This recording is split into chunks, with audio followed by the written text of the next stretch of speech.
Session होगा, क्योंकि अपने शब्दों के बाण से बीजेपी पर अक्सर निशाना साधते हुए देखे गए हैं। क्या कुछ कहेंगे, ये मंच जो है अब इंतजार कर रहा है उस सेशन का। बिल्कुल, अब अगले सेशन का शीर्षक जो है वो बेहद दिलचस्प है, इंटरेस्टिंग है, रोचक है।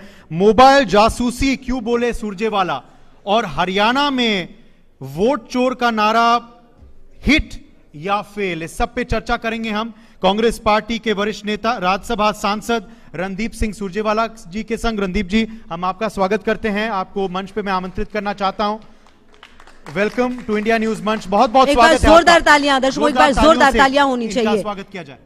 जो पीछे बैठे मैं उनसे भी कहूंगी एक बार जोरदार तालियां। आप सभी यहाँ पर हैं, ये एहसास हमें भी होना चाहिए। बहुत शुक्रिया। और मैं ज्योति सांगवान को बुलाना चाहूंगी, executive editor India news Haryana, जो इस सेशन को आगे लेकर जाएंगी। ज्योति जी, ओवर टू यू। एक बार जोरदार तालियां। कांग्रेस के वरिष्ठ नेता, राज्यसभा सांसद, अपनी हिंदी के लिए और खास तौर पर अपनी भाषा पर जो कमांड है, किस तरह से जुबानी तीर चलाकर बीजेपी को, सरकार को घेरना है, इसके लिए जाने जाते हैं रणदीप सिंह सुरजेवाला। बहुत स्वागत है आपका इंडिया न्यूज के मंच पर। बहुत शुक्रिया। सुरजेवाला जी, बहुत सारे मुद्दे इन दिनों आप लोग उठा रहे हैं, जिसमें एसआईआर एक बड़ा मुद्दा है, जिसको लेकर लगातार सरकार को घेर रहे हैं। सदन में लड़ाई है, सड़क पर आप लोगों की ओर से प्रदर्शन किए गए। लगता है जनता तक पहुंचेगा संदेश? इसका जवाब कांग्रेस बनाम बीजेपी में नहीं छुपा। ये राजनीतिक दलों की लड़ाई है ही नहीं। ये लड़ाई इस देश में लोकतांत्रिक व्यवस्था रहेगी, डेमोक्रेसी रहेगी या खत्म हो जाएगी, इस बात की। इसलिए ये लड़ाई बीजेपी के खिलाफ नहीं है, ना ये चुनाव आयोग के खिलाफ है। ये आपके, मेरे, आपके दर्शकों के हक हकूक की रक्षा की लड़ाई है। वोट का अधिकार अगर ना हो तो क्या इंडियन डेमोक्रेसी बच पाएगी? जवाब नहीं में आप किसी से पूछ लें, बीजेपी के साथी से पूछेंगे, वो भी ये कहेगा। अगर चुन चुन कर आपका वोट का अधिकार छीन लिया जाएगा, एक षड्यंत्र के तहत, एक बदनीयती के तहत, तो क्या डेमोक्रेसी बच पाएगी? हो सकता है आज एक पार्टी जीत जाए, कल दूसरी पार्टी जीत जाए, हो सकता है आप 4 चुनाव जीत जाएं। एंड ऑफ द डे, आखिर में डेमोक्रेसी या लोकतंत्र, जिसे मैं और आप जानते हैं, जिसे पूरा देश जानता है, वो खत्म हो जाएगा। इसलिए जब कांग्रेस ये बात कहती है तो हम कोई बीजेपी के खिलाफ प्रोपेगेंडा कर रहे हैं, ये नहीं है, ना ये चुनाव आयोग के खिलाफ है। हर वो व्यक्ति जो अन्याय के साथ खड़ा है, हर वो व्यक्ति जो वोट काट रहा है, हर वो व्यक्ति जो हर उस व्यक्ति का वोट होना चाहिए उसे काट रहे हैं, तो ये लड़ाई उसके खिलाफ है, so that our democracy sustains, हमारा प्रजातंत्र इंटैक्ट रहे। लेकिन चुनाव आयोग को लेकर आप कहते हैं कि कांग्रेस की बनी बनाई सरकारें बीजेपी को शिफ्ट कर दी जाती हैं या सरकार चुरा ली जाती है, तो सीधा हमला चुनाव आयोग पर ही है, बीजेपी को फायदा पहुंचाने का। गृह मंत्री अमित शाह ये कहते हैं आपकी सरकारों के दौरान जब एसआईआर हुआ या सुधार किया गया वोटर लिस्ट में, हमने विरोध नहीं किया था।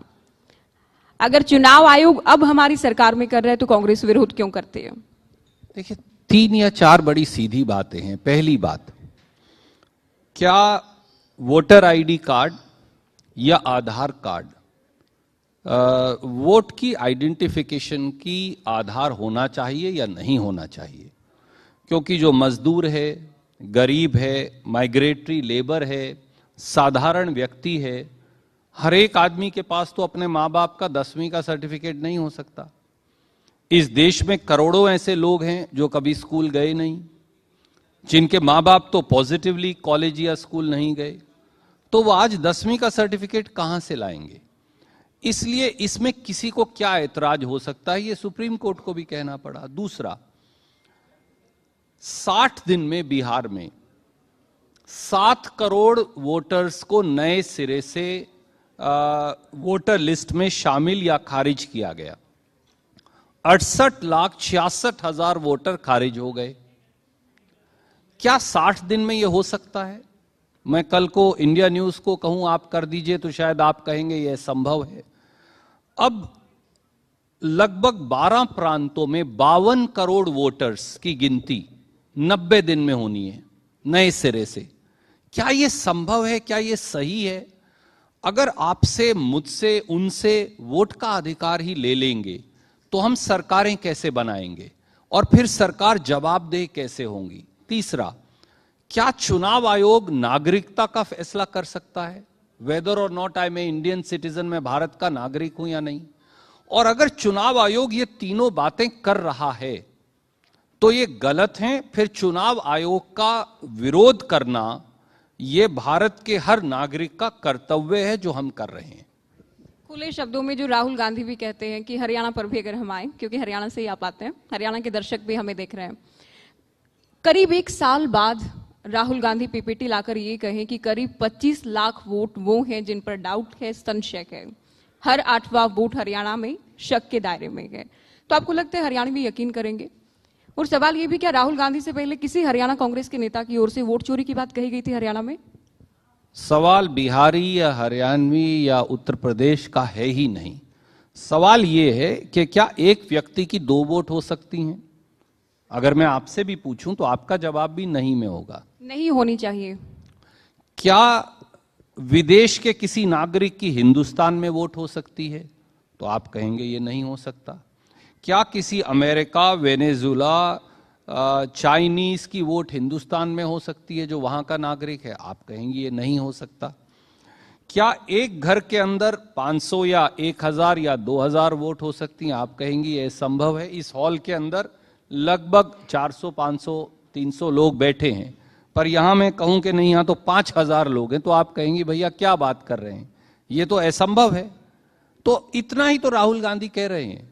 अगर ये गलत है तो चुनाव आयोग कह दे ये गलत है, ये सही है तो मान लें कि यहां ये बात सही है, हमने गलती की है, हम दुरुस्त कर लेंगे। इसमें क्या वाद विवाद है? अदालत क्यों नहीं जाती? लोगों के जहन में ये सवाल भी रहता है, बीजेपी भी बार बार पूछती है। माफ कीजिए, दोबारा। अदालत क्यों नहीं जाते, हलफनामा क्यों नहीं देते, एविडेंस क्यों नहीं देते, लीगल लड़ाई क्यों नहीं लड़ते? बहुत सारे सवाल उठाए जाते हैं। क्यों लड़ें? गलती आप करें और दुरुस्ती मैं करूं, ये क्या तरीका है? बनी बनाई सरकार अगर कांग्रेस की चुराई जा रही है तो क्या एतराज या परहेज होना चाहिए अदालत में जाने में? देखिए, 38 इलेक्शन पिटिशंस फाइल हुए हैं, उनका निर्णय अदालत में होगा। पर मैं हमेशा ये कहता हूं, हर चीज का हल अदालत के पास नहीं है। कुछ चीज का हल जनता के पास है, संसद के पास है, और आखिर में लोगों के प्रति जवाबदेही जो है चुने हुए लोगों की, उनके पास है।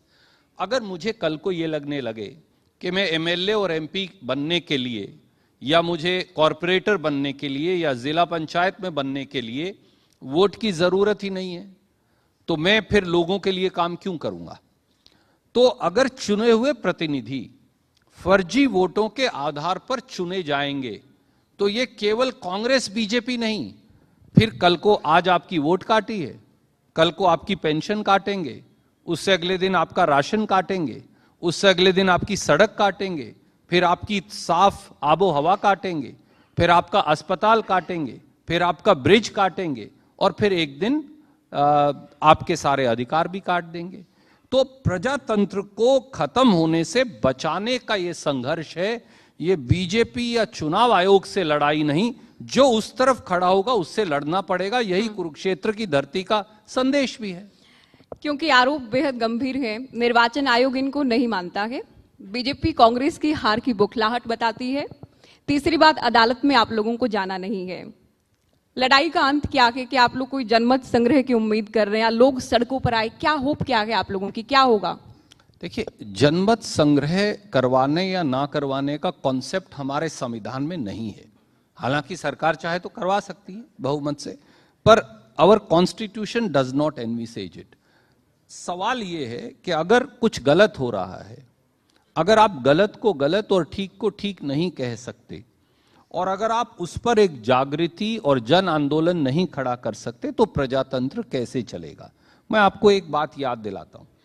जब कॉन्स्टिट्यूएंट असेंबली में, संविधान सभा में डिबेट हो रही थी, तो चुनाव आयोग की चर्चा आई, क्योंकि आपने कहा, तो बाबा साहब अंबेडकर ने कहा कॉन्स्टिट्यूएंट असेंबली को कि चुनाव आयोग की निष्पक्षता मौलिक अधिकार यानी फंडामेंटल राइट होना चाहिए।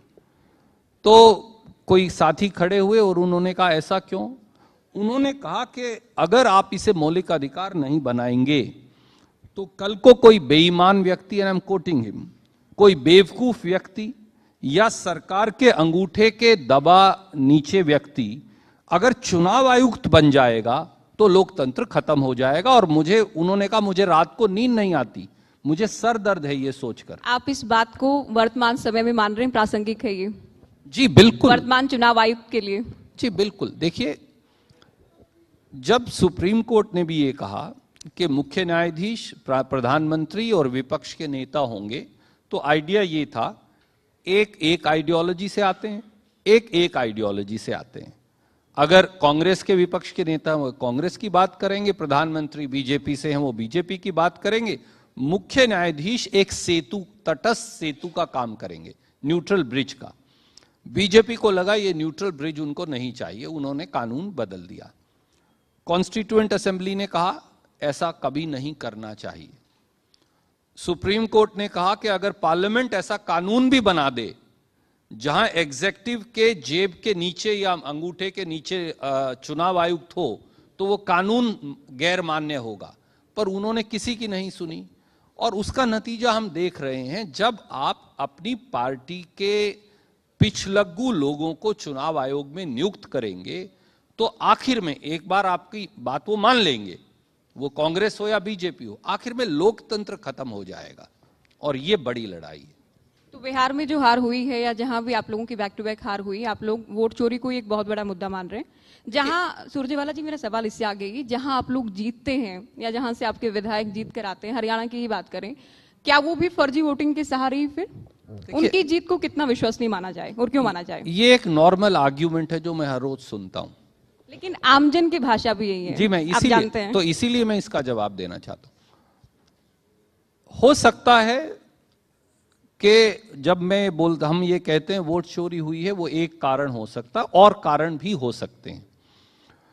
अलंद एक विधानसभा है कर्नाटक में, आपने चुनाव जीतने की बात की, हम वहां काफी अच्छे 8 से 10 हजार वोट से चुनाव जीते हैं, पर शायद वहां वोट चोरी ना होती तो हम 20 हजार से वो चुनाव जीतते। पर अगर मैं चुनाव कहीं जीत ही 2 से 5 हजार पे रहा हूं, और इस मुल्क में ज्यादातर चुनाव विधानसभा के बिलो 5000 जीते जाते हैं, तो अगर आपने उतनी हेराफेरी कर ली तो चुनाव का नतीजा बदल जाएगा और बहुमत और जनमत का सही निर्णय नहीं कर पाएंगे। यही हम कह रहे हैं। कांग्रेस का जो प्रदर्शन रहता है उस पर मंथन करते हैं आप लोग, एसआईआर और वोट चोरी के अलावा? क्योंकि कर्नाटक की जिम्मेदारी भी आपके पास। जी, आप बेंगलुरु से लग जाइए, दिल्ली आ जाइए, हरियाणा की बात कर लीजिए, हिमाचल की बात कर लीजिए, मध्य प्रदेश, राजस्थान, अलग अलग खेमे, अलग अलग गुट। रणदीप सिंह सुरजेवाला बड़े नेता हैं, सुलझे हुए नेता हैं, उनको भी राजस्थान जाना पड़ा, तब भी विरोधियों की ओर से कहा गया कि गुटबाजी एक बहुत बड़ा फैक्टर ऐसा है जो कांग्रेस की वर्तमान समय की जो परिस्थितियां हैं, जो प्रदर्शन है, उसका एक बहुत बड़ा कारण है। आप इत्तेफाक रखते हैं इन बातों से? देखिए, राजनीति में अगर आप अंतर्मंथन नहीं करेंगे, आप चिंतन नहीं करेंगे, आप अपनी कमियों को दुरुस्त नहीं करेंगे, तो लंबे समय तक आप कामयाब नहीं हो सकते। कांग्रेस ने लगभग 67-68 साल तक शासन किया, अलग अलग समय पर शासन किया दिल्ली में। वो इसलिए किया कि लोगों ने हमें स्वीकारा। कई जगह अब हम चुनाव हार गए, तो जहां आप चुनाव हारते हैं वहां संगठन, मुद्दे, नैरेटिव, रास्ता, इन सब पर आपको चिंतन करना है। वाइंड अप की ओर आते हुए, आप लोग बीजेपी को घेरने का प्रयास करते हैं लेकिन सेल्फ गोल कर जाते हैं। अभी रैली आप लोगों ने की पीएम को लेकर, आपकी पार्टी की एक पदाधिकारी राजस्थान की, क्योंकि आप भी राजस्थान से राज्यसभा में हैं, कुछ ऐसे शब्दों का इस्तेमाल हुआ कि आप लोगों की मुश्किलें भी बढ़ी। देखिए, वो बिल्कुल गलत है, पर मैं आपसे आज पूछता हूं, यहां तो प्रधानमंत्री ही 50 करोड़ की गर्लफ्रेंड कहते हैं शशि थरूर जी की स्वर्गीय धर्मपत्नी को, उनसे तो आप ये नहीं पूछते। यहां तो प्रधानमंत्री सोनिया गांधी जी को जर्सी गायें कहते हैं। आपको क्यों लगता है हम नहीं पूछते? अनुराग ठाकुर जी हमारे साथ हैं, बहुत जोरदार तालियों से एक बार इनका स्वागत भी करेंगे। जब हम बीजेपी से बात करेंगे, सुरजेवाला जी, हम बीजेपी से सारे प्रश्न वो करते मेरे हैं। दोस्त हैं, पर उन्हें बोलिएगा आज गोली मारने की बात नहीं करेंगे किसी को। नहीं, वो उनसे हम पूछते हैं, आपसे जुड़ी बातों पर आपसे भी चर्चा हम करते हैं। अंतिम सवाल, हरियाणा में दिलचस्पी रखते हैं क्योंकि अभी चुनाव हालांकि दूर गए, लेकिन जो ये सीएम की लड़ाई, एक दूसरे की कुर्सी खींचने की लड़ाई, जो गुटबाजी है, उससे पार पा सकेंगे या फिर ईवीएम, वोट चोरी, इन तमाम बातों का ही राग अलापा जाएगा? देखिए, जहां जहां कोई भी राजनीतिक दल समेत कांग्रेस के कमी करेगा, हमें उसे दुरुस्त करने की जरूरत है। हमें लोगों का मन नए सिरे से जीतना पड़ेगा, ये सही है। राजनीति में प्रतिस्पर्धा दलों के अंदर स्वस्थ है, मैं उसे गलत नहीं मानता। मेरे दोस्त यहां बैठे हैं, ठाकुर रामलाल जी वहां मुख्यमंत्री रहे, ये क्यों नहीं बन सकते? ये भी बन सकते हैं। पर अगर इनके दल में प्रतिस्पर्धा है तो मेरे में भी है, इसमें बुरी बात चलिए क्या इनसे है? भी पूछते हैं, ये, लेकिन ये वो प्राकृतिक है। बयानबाजी, पार्टी प्लेटफॉर्म पर चीजें हो जाना और मीडिया में आ जाना, पब्लिक डोमेन में आ जाना, ये दो अलग बातें हो जाती हैं। बहुत शुक्रिया, आपने वक्त दिया, मंच पर बहुत आप शुक्रिया आए, आपका। तमाम बातों के आपने बेबाकी से जवाब दिए, बहुत शुक्रिया फिर से। Thank you so much sir. और देखिए रणदीप सिंह सुरजेवाला जाने भी इसी बात के लिए जाते हैं, जब जब मौका मिलता है पूरी तरह से बेबाकी से अपनी बात रखते हैं, सवाल रखते हैं और उन तमाम सवालों के जवाब देते हैं जो अक्सर हम चाहते हैं कि विपक्ष जवाब दे। बहुत शुक्रिया सर आपका। और चलिए वक्त हो गया हमारे अगले सेशन का, और अगले सेशन के लिए हमारे बीच हमारे मेहमान भी मौजूद हैं, उनका भी मंच पर हम स्वागत करेंगे। और काफी देखिए जैसे जैसे समय आगे बढ़ता जा रहा है वैसे वैसे बहुत ही खूबसूरत ये शाम होती हुई नजर आ रही है। और अब आगे